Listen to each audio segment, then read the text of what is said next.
Dans les régions glaciales du Grand Nord, où les étendues sauvages de la Sibérie s'étendent à perte de vue, une légende slave persiste depuis des siècles, celle du soleil de minuit. On raconte que cette source de pouvoir magique, capable de réchauffer les âmes les plus froides et d'accorder des pouvoirs insoupçonnés, se trouve au sommet de la montagne sacrée, le mont Zoria. Seules les âmes les plus intrépides et les plus déterminées osent entreprendre la quête du soleil de minuit. L'histoire commence avec un groupe d'explorateurs hétéroclites, chacun ayant sa propre raison de se lancer dans cette quête périlleuse. Leur chef était Ivan, un géologue passionné par la recherche du soleil de minuit, convaincu que sa découverte pourrait révolutionner le monde. Il était accompagné de Svetlana, une archéologue experte dans les légendes slaves, et de Dmitri, un ingénieur rusé capable de surmonter les défis technologiques inhérents à l'expédition. Ils quittèrent Moscou par une nuit glaciale, leurs équipements de survie soigneusement préparés, et se dirigèrent vers le nord en suivant les contes et les légendes qui entouraient le soleil de minuit.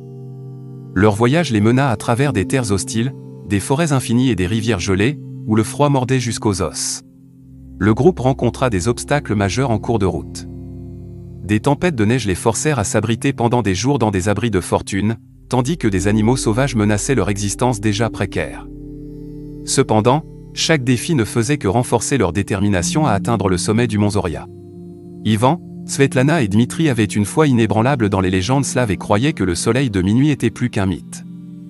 En cours de route, ils firent la rencontre de Yelena, une chamane de la région qui les avertit des dangers du mont Zoria. Elle les prévint que la montagne était hantée par des esprits ancestraux et que seuls les cœurs purs pourraient espérer atteindre le sommet. Armé de cette nouvelle connaissance, le groupe escalada lentement le mont Zoria.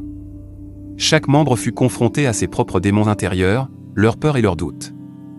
Dmitri découvrit que son désir de gloire personnelle ne le mènerait nulle part, tandis que Svetlana fut forcée de faire face à son passé trouble. Ivan réalisa qu'il avait sous-estimé l'importance de l'humilité dans sa quête. Au fur et à mesure qu'ils gravissaient la montagne, ils ressentirent une énergie croissante, un réchauffement spirituel qui les guida. Ils atteignirent enfin le sommet du mont Zoria, où le soleil de minuit, une pierre précieuse incandescente, reposait au cœur d'un autel antique. Lorsqu'ils touchèrent la pierre, une vague de chaleur et de lumière les enveloppa, renforçant leur foi en la magie de ce lieu. Ils comprirent que le soleil de minuit n'était pas seulement une source de pouvoir, mais aussi un rappel de la force de l'âme humaine et de la pureté de l'intention. De retour à Moscou, Ivan, Svetlana et Dmitri partagèrent leur histoire avec le monde. Leur découverte n'était pas simplement une pierre précieuse, mais une source de sagesse, de compassion et de force intérieure.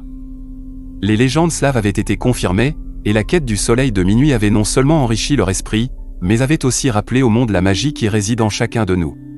L'histoire de la quête du soleil de minuit est devenue une légende parmi les explorateurs et les chercheurs de vérité, rappelant que les trésors les plus précieux ne sont pas toujours faits d'or et de pierres précieuses, mais de sagesse et d'amour.